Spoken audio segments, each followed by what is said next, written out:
How can you blame them? Your legend is known from the high seas and the snow barriers to the great island kingdom. You are the monster slayer. We men are the monsters now. The time of heroes is dead, Wiglaf. The Christ God has killed it, leaving humankind with nothing but weeping martyrs, fear, and shame. Show me to Beowulf! Show me to King Beowulf! Come on! Leave him! You think it's sport to mock your opponent in this fashion? Let him die quickly, with some honor still intact. Coward! Kill me yourself! False! King must never engage in direct battle. Kill the invader now. Do it quickly. Put his head on a spear. Stop!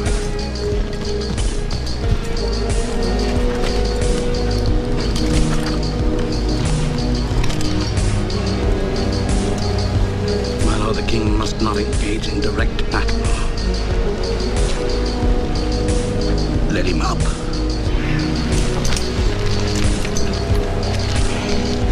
You want your name in the song of Beowulf?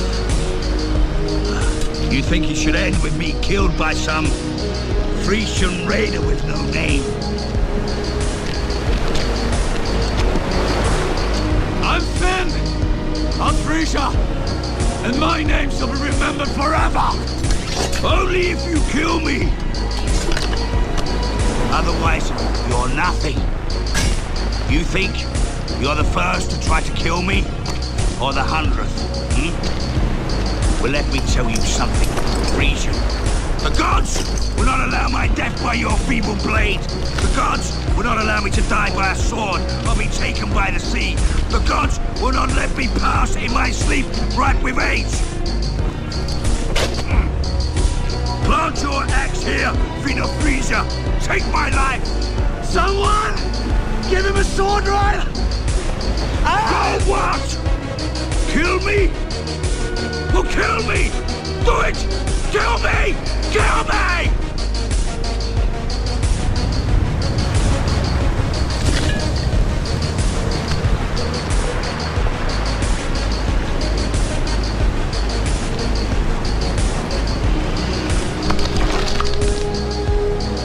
You know why you can't kill me, my friend? 'Cause I died many years ago when I was young.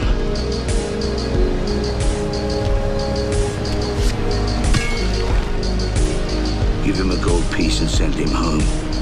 He has a story to tell.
was all even Steven.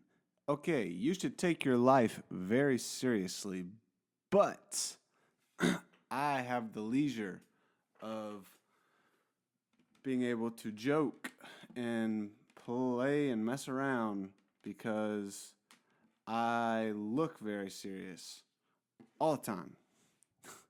But that gives me the opportunity to kind of actually be myself a little bit because so many people take me so serious. Now, getting into this podcast, I just wanted to say that really quick.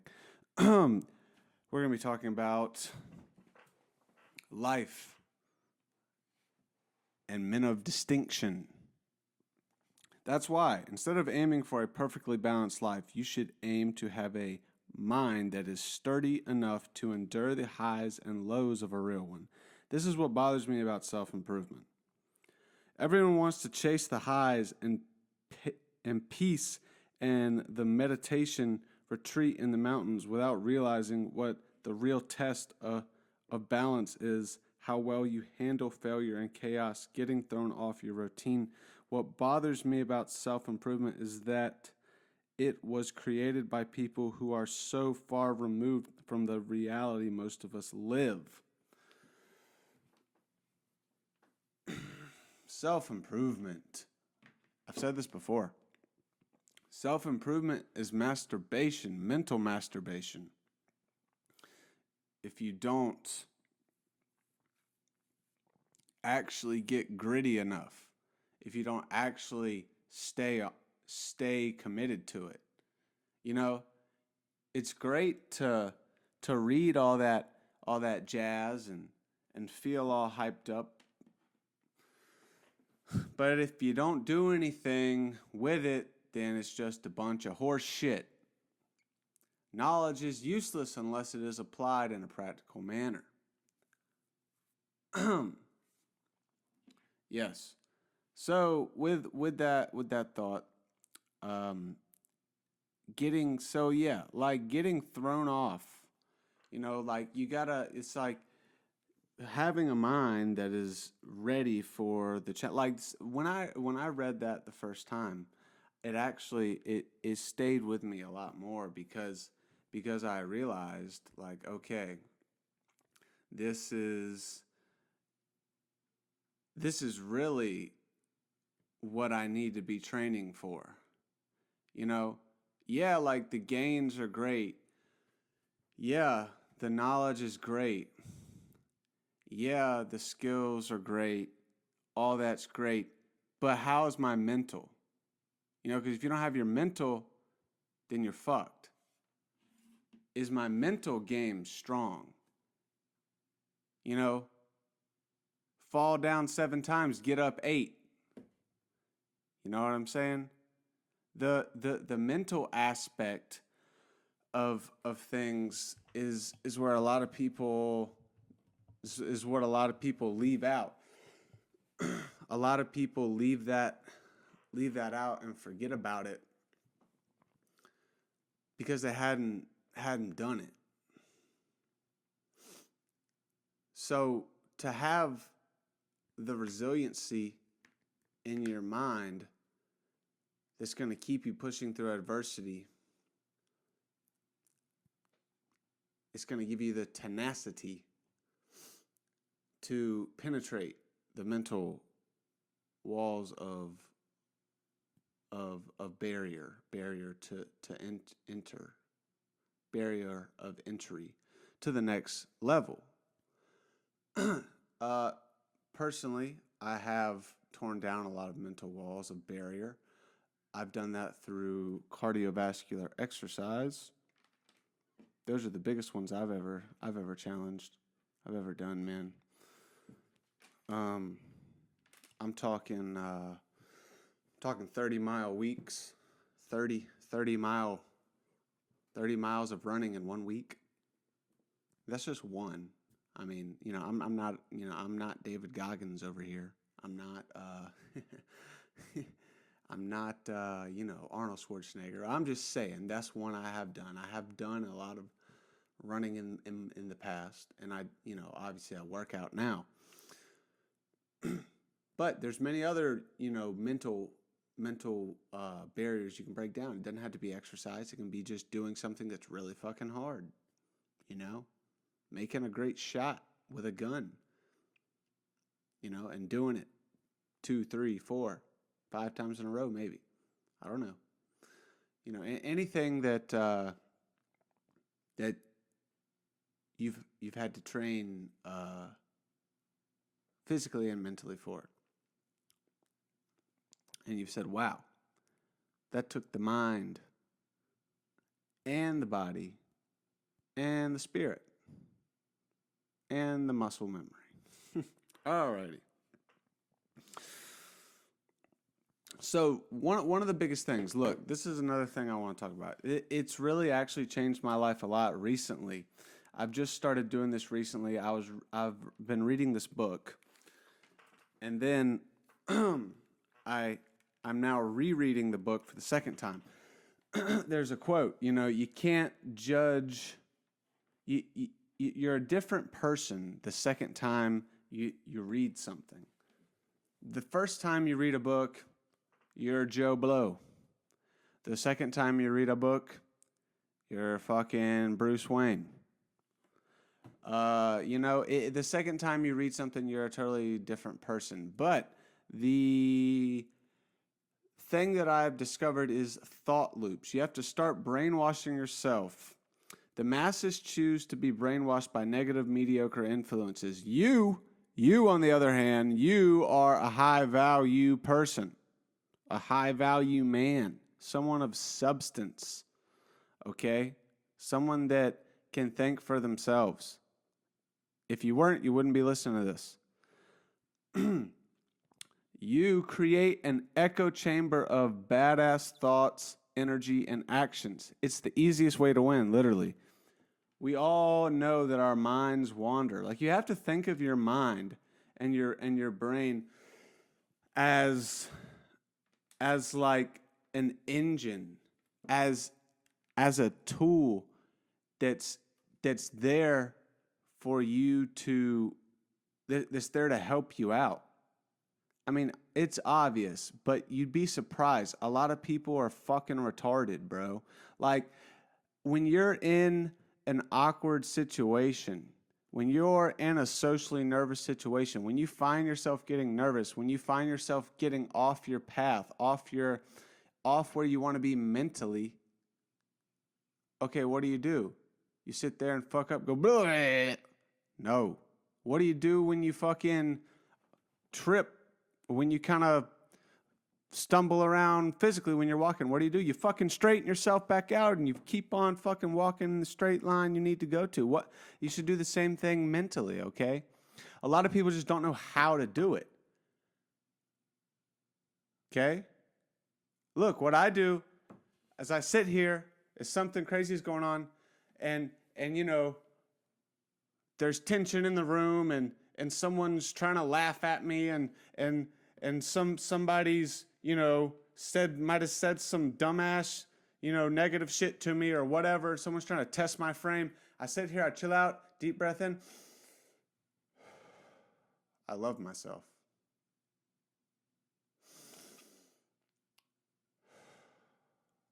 I love myself and I have an unstoppable bulletproof mind.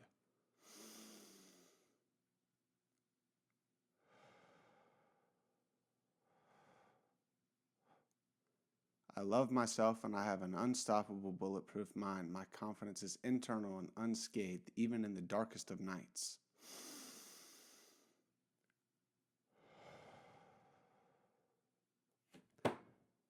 Yep. All right. That'll be $1,000.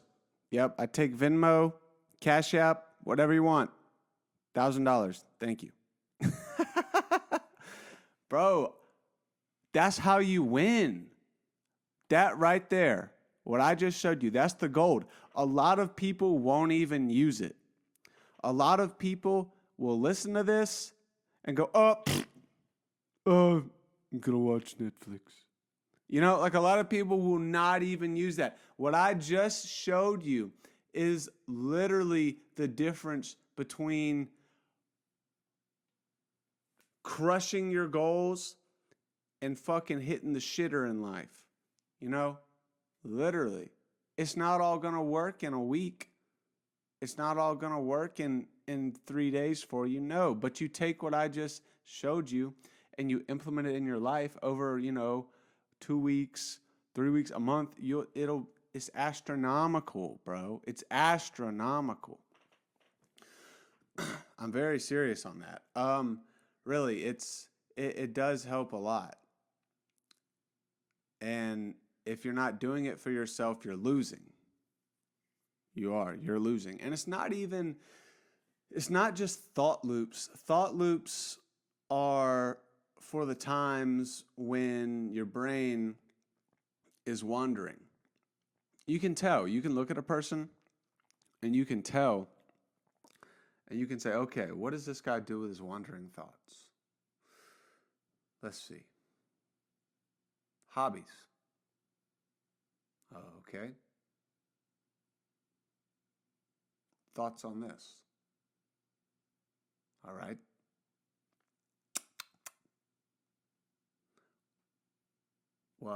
Favorite food? Or like whatever, whatever, all those little things, you can look and you can see, what does this guy do with his wandering thoughts? You can tell. Is he farting his wandering thoughts away? Is he farting his, divine, God-given, exponential, finite time on this planet away and just wasting it? It's like, nah, bro. It's like time is finite, bro. And I was really listening to this. I was listening to this thing last night, this dude's talking, this guy is talking about it. It's like, yeah, it's like, I literally pay people. I tip people, pay people to get in line in front of them. Because literally my time is more important than yours. It's like it's like I'll go to the fucking grocery store. This guy's saying I'll go to the grocery store and I'll pay somebody $20 just to cut in line in front of him and ring my shit up myself to save 15 minutes, 10 minutes. When your time is valuable, when you're a high status person and your time really is valuable, you do shit like that. Shit like that makes sense to you because you see it clearly, bro. It's like a lot of people are just sheep. A lot of people are just sheep of the earth and just, no, 20 minutes, no. No. Go, bro. The clock is ticking. I mean, it sounds stressful. But once you do it enough, it becomes habitual. And a sense of urgency is really very important in successful people. It's one of the most common traits you'll see in successful people, actually. A lot of successful people have these reoccurring themes to them, and you'll notice they're swift, bro. They're swift, smooth operators that nail it on the head repeatedly. And you're like, whew, hey, damn, bro. You practice that shit, and they, fuck yeah. I don't fucking waste any time, motherfucker. It's badass, bro. It is. It's badass. And I mean, you can say patience is a virtue. Good things come to those that wait. I mean, yeah. But you're never going to get anything good if you don't fucking hurry. You're never going to get anything good if you don't go and start. I don't know if I said this. I think I said this last time. But look, life is not waiting for the storm to pass. No. Life itself is learning how to dance in the rain. Life's a shit show, bro. Life's a shit storm. You got to learn how to dance in that shit. You got to learn how to develop a mind that can take the bad days and also enjoy the good ones. That's what that's about. All right. Moving on. So, the Stoics. I like to talk about Stoic stuff a lot. They say, when you act well, you think well. And when we think well by understanding and training, we think well by understanding and training our minds. Pretty much what I just said. Thought loops, all that stuff. So this next thing kind of is it's just a run-on.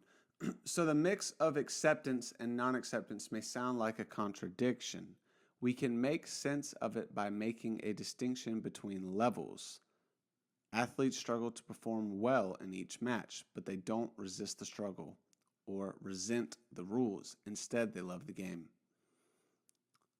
Stoic embraces this world, a world where the only way out is through amor fati. All right, so amor fati, let me break it down to you. It's Latin for embrace life. Embrace fate, actually, excuse me. Embrace fate. Yeah, so with being in a hurry, right? You also want to embrace life for what it is. You got to understand that you only have so much time and that you should be moving briskly, more brisk than the common man. If you want to be high value in today's age, you're in a very competitive environment. You need to be moving briskly. You need to be moving quick. You only need 7 hours of sleep. You only need 6 hours of sleep. You wake up in the morning, you feel tired. Oh, I woke up this morning, bro. I was like, oh, I'm tired. Should I go back to bed? Fuck no. Fuck no. Drink some water, hydrate, get some coffee, and fucking send it. I'm doing the podcast right now. But the difference between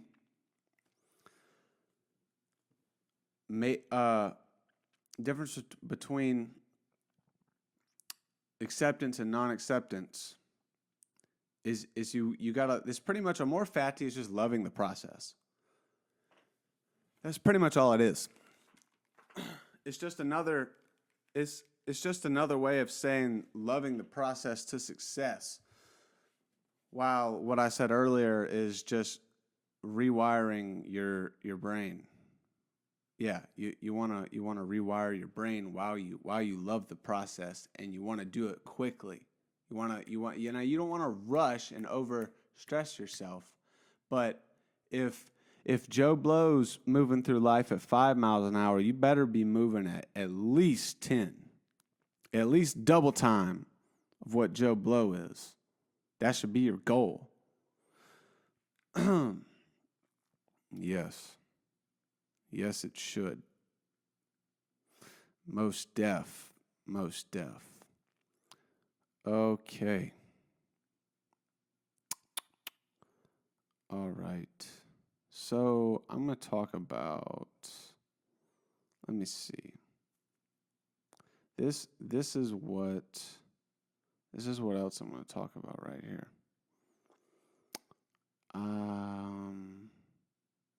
Okay. Alrighty.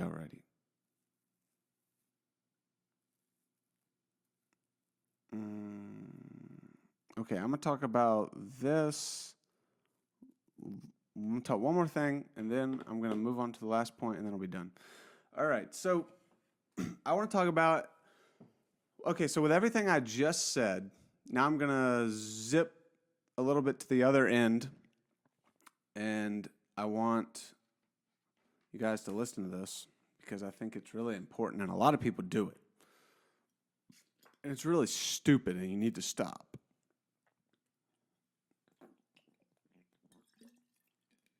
And what that thing is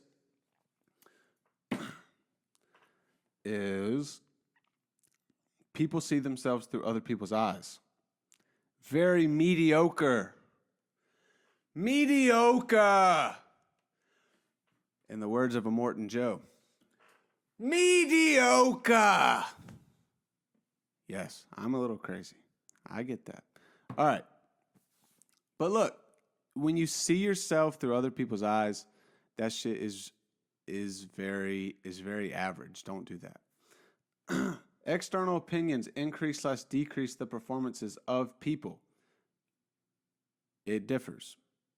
In fact, people internalize how others see them. They see themselves through other people's eyes. This is a pretty mediocre trait, and I hope you aren't doing this. You are what you think you are. Others see you as a reflection of themselves. So when people are judging you, they are really just judging themselves. Mind fuck. Right. But since 99% of the world is mediocre, you can use this to your advantage. We're not mediocre over here. We're not. Experiencing Red podcast is not mediocre. We're not mediocre. Ah! My bad. I didn't mean to blow y'all's eardrums out. Y'all can skip that part. All right. But understand. The confident person, the confident guy, the cool guy, the popular guy, the alpha, whatever you fuck you want to say, is someone that has a sense of entitlement. You have a sense of entitlement to the women around you. You have a little sense of entitlement to the other dudes around you, okay? All right, why? Because you are what you think you are. That person thinks he's better than you. You have to think to yourself that you're a little bit better than all the people around you, okay? You got to think to yourself that all these chicks, do they even deserve me? You got to reframe this stuff in your mind. And if you are, consistently putting in the work, it'll all line up. It'll all help you out, It'll all come together. So external opinions, like the thought loops are going to help you rewire your belief system about yourself. It's like when you walk into a room, if you've been having your thought loops on really good mode, like fume, fume, fume, and you've been working hard, and you've been putting in the work and everything, you're gonna have a pretty good solid shield up to haters. It's like I like to think about it like this. I like to think about like your brain and your mind is inside your body, your physical frame, okay? And your mind and your brain is like your GPS and your computer, your powerhouse.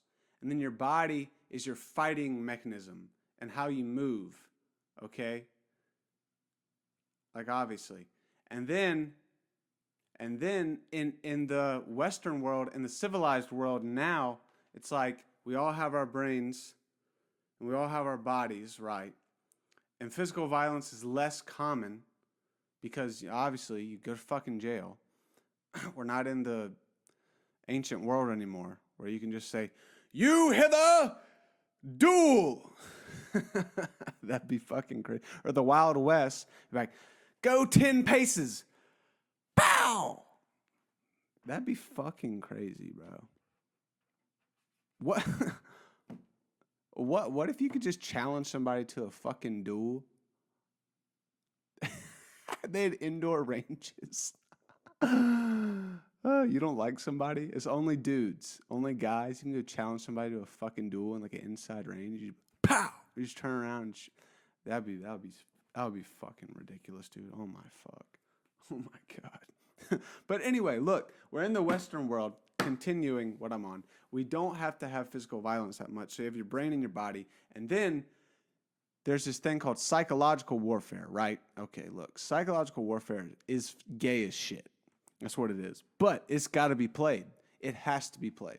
Honestly, I don't like it, okay? I don't like it. But The things that I don't like are the things that push me to grow more and make me better. Okay, so psychological warfare. You got fuckers and you got anti-fuckers. Fuckers are the scum of the earth, the beta males, the degenerates, the fat asses, the fuck nuts. The anti-fuckers are the guys that are actually trying to not be a dumbass in life, that are actually trying to make money, that are actually trying to do something with themselves and be better every single day. They try to bring value to this world, and they try to spread positivity everywhere they go. I am an anti-fucker. You should be an anti-fucker. Okay, so when you have the fuckers and the anti-fuckers in America in a regular setting where violence is not prohibited, and if you choose violence, you're probably going to go to jail. Then you have psychological warfare. Okay, psychological warfare is a battle of frames. Your frame versus somebody else's frame. All right, I'm going to be honest, I have a pretty strong frame. But it's really only because my physical appearance is kind of fucking scary. I'm not huge, but I just look kind of shady. But I'm not. I'm not at all. I just look like that because I really don't like dealing with people's fuck shit. That's the only reason. I just got fed up with it, so I was like, you know what, fuck it. I don't want to deal with people's dumbassness on a regular basis. So I had to make myself look a little more aggressive, even though I might not necessarily be that. But anyway, you have this battle of frames. Okay, when someone tries to impede your frame, it comes off as like they say some slick shit to you. And I wanna mention this now. The power of tattoos. Tattoos can help your frame out a lot. If you're thinking about getting them, I'll keep them off your hands, your neck, or your face. If you want to have a job, but they do help your frame. Tattoos are one of the biggest ways to get fuckers to go fuck themselves and stay away from you. Because a lot, so the fuckers and the anti-fuckers, this analogy is so fucking crazy. All right, so the fuckers and the anti-fuckers, most of the fuckers are pussies, all right? Like I said earlier, they're the scum of the earth, so they're probably not going to have too many tattoos. If they do, they're going to be gay. But anyway, so battle of frames, someone tries to impede on your frame, and it really just comes as like insult or something. So pretty much how you handle that is you have to reframe what they said and put what they said in a smaller box. If somebody says, "Hey, that fucking shirt looks a little shaggy, bro," you'd be like, this shirt, it might look shaggy, but it's the best shirt in the room. That's a reframe. You know what I'm saying? So you gotta be able to reframe your stuff. That goes deep down the rabbit hole. That's just a little gist of it.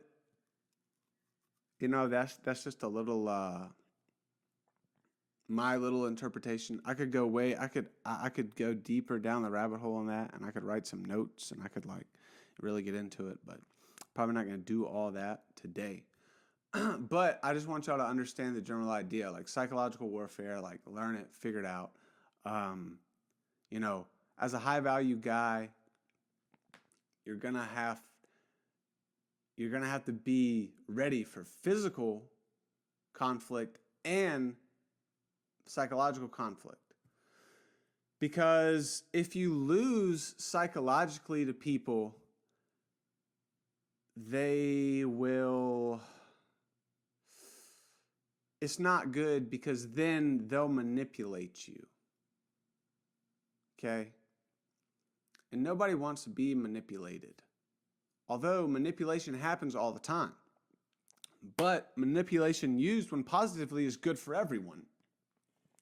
If you can manipulate somebody, manipulate your group, the word manipulation has a bad connotation to it. You hear manipulate, you hear, oh, I'm going to, puppet doll you into doing whatever I want. No. It's like, I'm going to manipulate my group or my friend group or this person to do greater things is good. Yeah, manipulation is getting people to do what they want. Manipulation is like moving people like pawns in chess. Okay, but if you can move these people into a winning strategy, then that's not really, it's a win-win for everybody. It's like, okay, here's Joe Blow working out his dick suck job. I'm gonna manipulate Joe Blow into taking this course or reading this book to help him gain some more confidence and get to a not so dick suck job. That's good manipulation. That's good manipulation, bro. You're always being manipulated by everything around you. Your Instagram feed is manipulating the shit out of you. Fix that shit, please, for the love of God. Your social media feed, bro, that shit plays the biggest role on you. That shit plays the toughest role on you, dude. I'm telling you, man. That shit you scroll through, bro, I see a dumbass ad on Instagram, bloop, report, bloop, hide ad. I'm serious, dude. I'm serious, bro. See, you got to learn how to have a bulletproof mind. You can't, if you're going to get on these apps that are highly addictive and destroy your attention span, you got to be on them for short amounts of time. You got to get in and get out. Post what you need to post, make what you need to make, boom, boom, boom, out. Yeah, you can't be fucking around on those. But guess who's on those apps? The women. So you got to kind of find a way to where you can use it, not get addicted to it, and meet chicks through those apps. So that's, you gotta figure out a way to do that. Yes, but always prepare yourself for a physical altercation and prepare yourself with words and smart dialogue for psychological altercations. Those are the two biggest aspects I can say. Two biggest aspects: psychological and physical warfare. Be ready for both because they're going to come your way. They will. Those who are prepared shall be on top. All righty. So this is the last thing we're going to talk about. Moving on. And then I'm going to wrap this thing up. All right. Men of distinction are blessed with the curse of wanting to die and live simultaneously. To have a death wish to take the chances they do, but also love life so much you'll save yourself in the final hour. That, my friend, is the difference between the modern man and men of distinction. You might think, what makes a man of distinction? Well, first you have to have courage. It takes a lot of courage. I think men of distinction are men of honor. Men of distinction are predators, but predators with honor. Men of distinction are willing to take the risk. They're willing to take the risk because they kind of want to. Because they don't care if they die. But it's not a bad depressing thing. It's just a masculine thing, because if you're a man of distinction, you're willing to take the risk because you have the confidence to know that, hey, I am an entitled superior person. I can do that and not die and then come back to reap the glory and reap the benefits because I'm confident in myself. That's what it is. You want to You have the death wish to take the chances, but you also love life so much you'll save yourself in the final hour. That's what it is. It takes confidence to be a man of distinction. It takes confidence to have honor and believe in something. You know, and believe in yourself. That's what it takes. That is the distinction explained. You know, like as a man, like as a man, you should be able to distinguish yourself and who you are. You should know exactly who you are. You know, I should be able to say, I'm Rhett Harton. I'm a podcaster. I'm an altruist. I'm an entrepreneur. I'm a badass. I have an unstoppable, bulletproof mind. My confidence is internal and unscathed, even in the darkest of nights. You cannot lead me astray with temptations. I hold those who I love to me near and dear to my heart. You know what I'm saying? Like you should be able to say those things with strong conviction because you are a distinct man in this life and you know who you are and you know where you're going. You're not some soy boy floating around in the free world. Keep on rocking in the free world. Fuck nut. You know, you're not some, you know, you're not one of those bitch asses, you know. You got to be a man of distinction. You have to know what you're doing, why you're doing it, where you're going to go when you're done doing that, and what you're going to move on to. Cuz it's life, man. It's a never-ending game. It's a never-ending game that you must be the best at playing because you are a distinct superior man. All right, guys, I'm out of here. Thanks so much for listening to this. Hit me up on social media. It's your boy Rhett. I'm gone.